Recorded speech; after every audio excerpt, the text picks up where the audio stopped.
Welcome to Game. My name is the Game Master.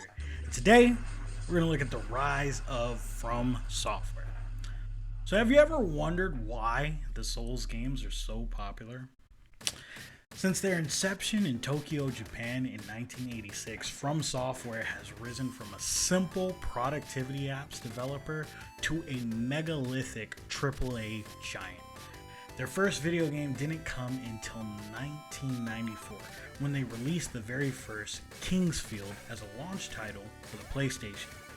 The game didn't see a release in North America, although a 1995 sequel would later be released in North America bearing the same title, which was released as Kingsfield 2 in Japan. After releasing a third title in that series in 1996, FromSoftware then moved on to release Echo Knight as well as Shadow Tower in 1998.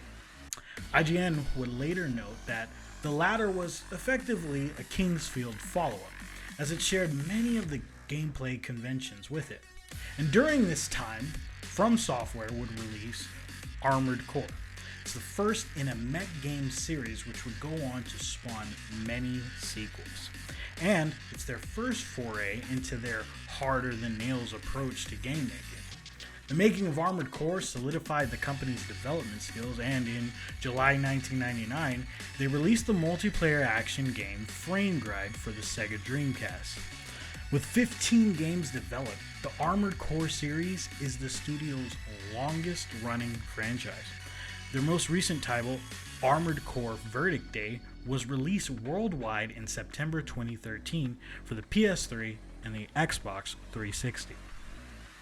In 2009, FromSoftware released Demon's Souls for the PS3, which brought them international exposure. Its spiritual successor, Dark Souls, was released in 2011, and in March 2014, Dark Souls 2 was released. Dark Souls 3 was released in 2016, while a title inspired by the Souls series, Bloodborne, was released in March 2015. The Souls series, along with Bloodborne, received widespread critical acclaim as well as strong sales domestically and internationally. They have also received a number of awards, primarily those for the role-playing genre, including multiple RPG of the Year and Game of the Year awards. Since release, Dark Souls and Bloodborne have been cited by many publications such as IGN and GameSpot to be among the greatest games of all time. Out of all their achievements, one stands above all the rest: the creation of an entire subgenre of gaming now known as the SoulsBorne or SoulsLike genre. So what is the meaning of a genre?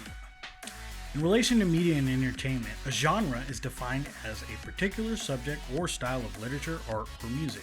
As an umbrella term, genre outlines a group of properties that share similar traits and features. In cinema, a genre could be defined as comedy, drama, or action. While in the gaming industry, this includes action-adventure, platforming, and role-playing, to name a few. Within the entertainment industries, genres can overlap and coexist, creating new categories and subgenres.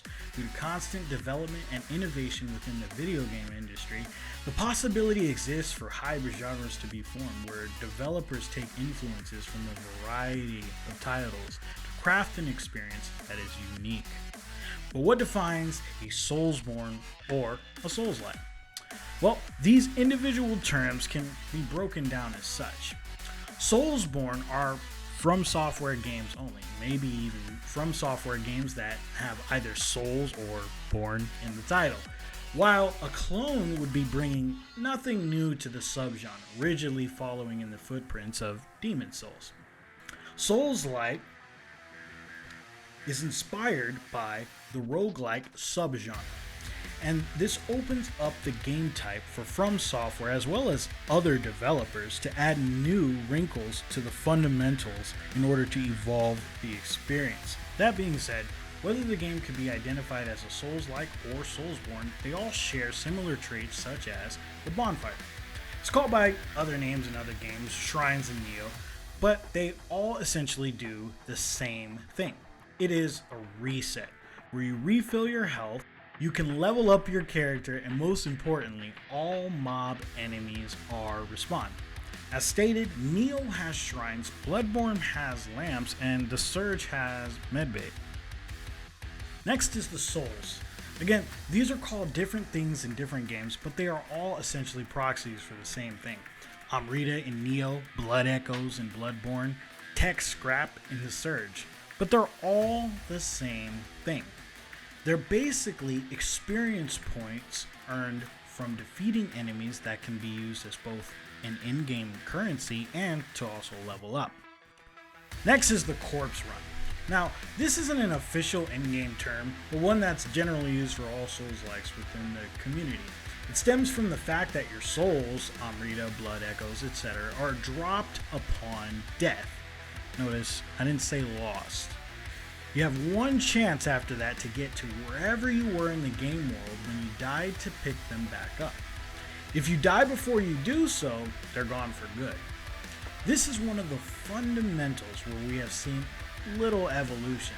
Lords of the Fallen added a time limit by which you had to collect your drop experience points or it would disappear, while in Bloodborne, your drop blood echoes can be picked up by any enemies close to where they were dropped, resulting in you having to kill said enemy to reclaim them. Stamina-based combat dictates the amount of actions your character can perform, including sprinting and swinging a weapon. For each action you take, a portion of your stamina is consumed before slowly regenerating. As with the Corpse Run, we've seen some evolution in this department. Neo added the Key Pulse, which if timed right would return a portion of your used stamina instantly. Bloodborne gave you the opportunity to regain some lost health by quickly striking back at the enemy, if you were brave enough. The Surge offered incredible options for combat depending on the chipset plugged into your build. All of the games mentioned, to a greater or lesser degree, use a maze-like level design that loops back on itself. Normally, it provides a shortcut that once opened will remain open for the remainder of that particular playthrough, and they do not get reset by using bonfires. The last defining trait of a Souls-like is the Estus or Healing Flask, and this particular fundamental is a little looser, as there are two distinct ways that Souls-likes manage health regeneration. Demon Souls and Bloodborne incorporate typical gaming health items, while the others use a variation on the Estus Flask introduced in Dark Souls. It is an item that can normally be upgraded as you play through the game, that has a max usage cap, but is refilled when a bonfire is reset. Dark Souls 2 strangely uses both healing methods and is probably worse for it as a result. This new genre of gaming has birthed many successful games over the years that fit the parameters we just talked about, such as the Neo games from Team Ninja, which shifts the usual approach by adding customized combos, a more varied combo system, transformations, and a focus on parrying over dodging. Ashen is another great example of a Souls-like, as it is a very good action-adventure game sporting interesting lore, good character development, and solid gameplay features like combat and exploration. The two Surge games also managed to fit in this category, as the futuristic setting and the dismemberment mechanics of the Surge indeed make the game unique and fun. The dodge mechanic is really strong, making the main character jump far to each side, setting it apart from the standard jump in other Souls-like games. Some of the weapons are very unique, and the game has a strong identity that separates it from the dark gothic areas of Dark Souls. From a fledgling productivity company to becoming the powerhouse it's known as today, FromSoftware continues to push out some of the most relevant and challenging games of the generation. In our next video, we'll take a look at the overall impact of FromSoftware games to developers in the industry, and the lengths action games have gone to compete with the rise of this new and exciting genre. Hope that you enjoyed today's video, and as always, please subscribe and hit that notification bell to be notified every time we release a new video here on Game. Have an amazing day, and remember to have an exceptional adventure today, whether it's in your game or, more importantly, in your life. Enjoy and have fun.